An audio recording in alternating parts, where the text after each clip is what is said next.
Like, hey gang, Shaggy here. Scooby-Doo and I get to go on a VIP tour of Warner Brothers Studios. Like, this is not your ordinary tour. Hey, Scooby-Doo! Hey, Shaggy! Welcome to the Warner Brothers Studio Tour. We're going to be showing you this 110-acre lot, some incredibly historic sets, and hopefully we can scare up some resident ghosts. Like, no way, man. Let's just stick to the tour. Yeah. Come on, guys. Hop aboard. Let's go take a look. Okay, just a couple of simple rules. There's no eating and no drinking. Like, no eating? Yeah, but we'll talk about that later. Come on. Now, the first set you're going to see here is called Hennessy Street. It was built way back in 1980 for the musical Annie with Carol Burnett. Cool. And it's an amazing set. So much has been shot here lately. Starsky and Hutch with Owen Wilson and Ben Stiller. The movie Gremlins. New York Minute with Mary-Kate and Ashley Olsen. The Last Samurai with Tom Cruise. It was 1876 San Francisco for that. We can change it depending on what we put on the windows. All sorts of signs and props to make it look like a different time period. There's no doorknobs on any of these sets because doorknobs are actually part of the set dressing. Depending on the time period, you have different types of doorknobs. And rumor has it that the set builder who built this set still lurks somewhere in these sets, making sure that nobody changes his original design. Like, Scoob, this place gives me the creeps. Creeps. Hey guys, come on inside and we'll check out how these things have been constructed. Come on. Like, no way am I going in there. You said that place was haunted. Oh, come on, it's fine. Don't be scared. Would you do it for a Scooby snack? Like, no way, man. How about 2 Scooby snacks? Okay, come on. Now, the outside of the sets look like a normal everyday city, but behind, it's all a facade. The interior scenes are all done in sound stages. There are catwalks to go to the various windows. We can put people in the windows, or we can hang curtains and put lights up to make it look like these rooms are actually occupied. It's actually pretty creepy back here. Let me show you some more down here. The wind tends to blow all these doors open and close during the day. Like, what was that? I don't know. Sometimes it's not just the set builders back here.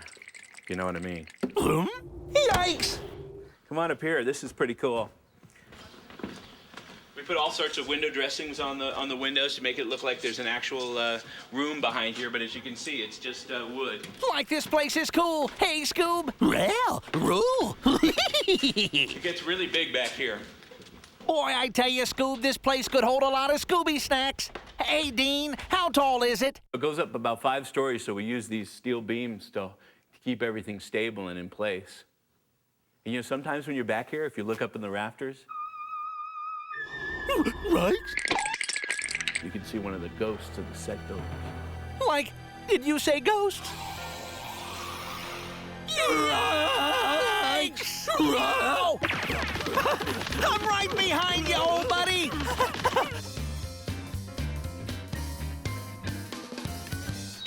Hey, there you are. Isn't this cool? Just on the other side of the building, we were in a completely different city, and now we're in this contemporary downtown plaza with the mountains of California in the distance. Zoinks! Did you see that? Yeah. One of the coolest things is about the transitions between the sets. Come on through here. You just walk a few feet, and you pop out the door, and ta-da! This is Tenement Street. Like, wow! Looks a little grimy and run down. Actually, most of this is brand new. We just make it look old. Pretty cool! All these bricks are plastic. You press them out at the mill.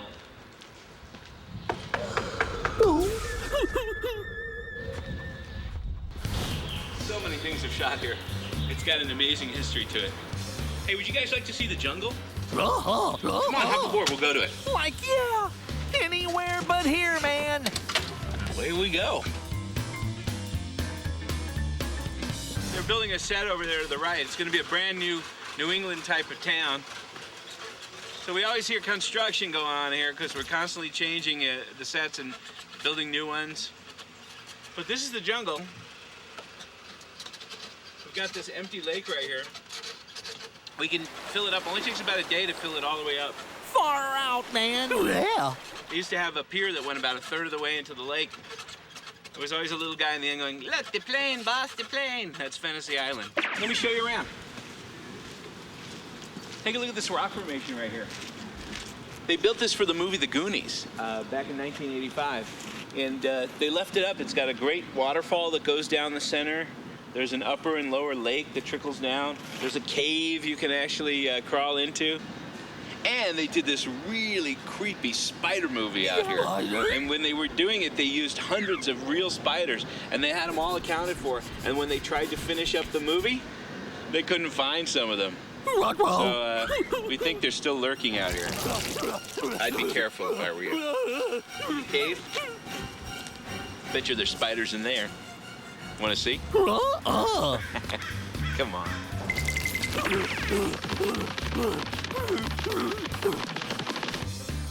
on through the cave. Careful here. Ugh. Spiders. Zoinks! I hate spiders. Hey, where's Scooby-Doo? Hey, Scooby-Doo! Where are you?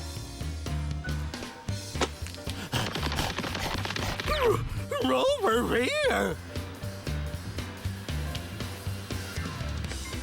There he is. He's over by the cart.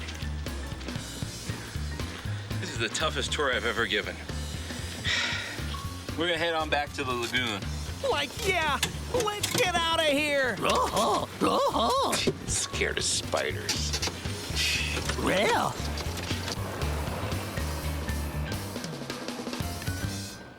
This lake they used for the movie The Last Samurai with Tom Cruise and Ken Watanabe. Ken Watanabe's character, Katsumoto, lived in a house on stilts in the middle of a lake in Tokyo, and they built it right here. It was also used for some scenes in Free Willy 2, the sequel to Free Willy. They put an animatronic killer whale in that lake. They dyed the waters to match the ocean where they shot the real killer whale, and then they did close-up shots of the kid riding on top of the whale. It's much safer that way.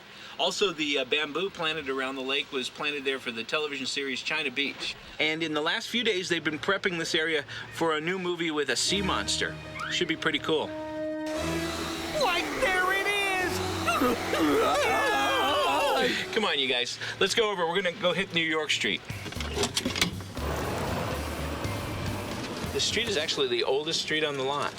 This whole street was transformed into 1877 Tokyo for The Last Samurai. They literally grafted the sets to the front of these buildings and put dirt all over the streets to make it look like a dirt road. But this has been Los Angeles, Chicago, San Francisco. We call it New York Street, but it's been every city over the years, and some fictitious cities too, like the city of Gotham. This right here was Commissioner Gordon's office on the old Batman television show. Every episode of the show, the Batmobile would pull up and they'd run up those steps to see Commissioner Gordon. They shot that once. They used it in 72 episodes of the show. Cool! This area across the street here was a little park area. It's been Central Park for episodes of Seinfeld and also for Friends, and Golden Gate Park for Suddenly Susan, and it was just recently a cemetery for the Drew Carey show. They can so easily make it look like a different city just by simply changing the signs on the walls. This is made in the sign shop. It's actually just a little styrofoam, and they stick it up there. It's very temporary because we know we're going to tear it down and use it for something else. And we even have a little cafe right here on the street. Cafe? Oh, boy. Like, now you're talking, Dean. Like, hey, where's all the food, man? Yeah, the food. Like, I think we've been tricked. Dean, what happened? Sorry, it's a facade. It's not really a restaurant. Like, hey, man, didn't you say one of the largest sound stages in the world was over here? Like, we'd love to see that. Yeah. There it is, Soundstage 16. Pretty big, huh? We did all the storm sequences for the movie The Perfect Storm with George Clooney and Mark Wahlberg in there. We had a 65-foot fishing vessel mounted to a motion base in the water, and we had 16-foot waves going on for 3 months. It was really rough. They did the big pirate ship from the movie The Goonies in there. So many big movies shot in there. You know, that stage is almost as big as my appetite. Hey guys, this is the property house, and props are anything that's not nailed down to the set. So that could be tiny little thimbles and paper clips all the way up to huge pieces of furniture. This is one of the largest in Hollywood. It's 250,000 square feet. Come on inside. Many of these pieces along here are actual antiques, because Jack Warner and his wife were pretty enamored with antiques, and they went all over the world looking for estate sales. When they found something they'd like, they'd buy everything in the mansion or the estate sale and send it back here. Even faces on paintings we can change. The face on that painting was changed for a movie a few years ago. That was painted to look a little bit like Sandra Bullock for the movie Practical Magic with Nicole Kidman and Sandra Bullock. And then all the futuristic furniture over here was last used in the movie AI. Can you hear that? Sounds like ghosts. Roast? Where? Like, this place gives me the creeps. This is a 4-story building, including the basement, every inch of it covered in props. And this building has a very interesting distinction of having the largest collection of actual thrones sat on by kings than anywhere in the world. Let me show you where they are. Now, we've climbed all the way upstairs to the top floor, and I'll show you off all of those thrones I mentioned before. Some of these are great. Check them out. See if I feel very royal. Where are my subjects? Off with their heads. Yeah. Some great stuff in here. Come on into this room. This is cool. This room's got a real eclectic mix of stuff. These big Egyptian pieces here, they'd look like they'd be really heavy, right? Not heavy at all. They're made out of styrofoam. They're just carved into styrofoam. We do have a real one, though. Come on over here. Look at this. This is an original sarcophagus from ancient Egypt, and it was brought over in the glory days, the golden days of the studio.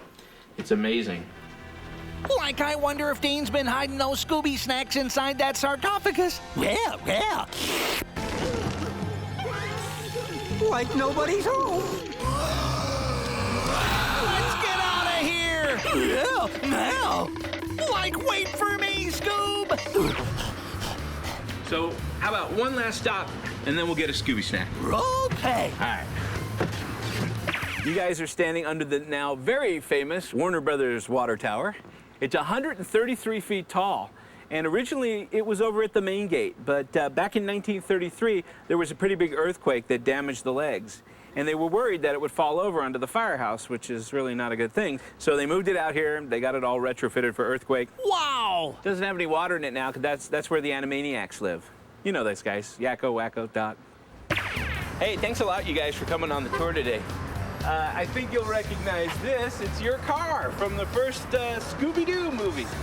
And, you know, I've been promising you Scooby snacks all day. Like, wow. I just happen to keep a stash in here. Oh, boy. Give it to me. Want one? Yeah. Catch.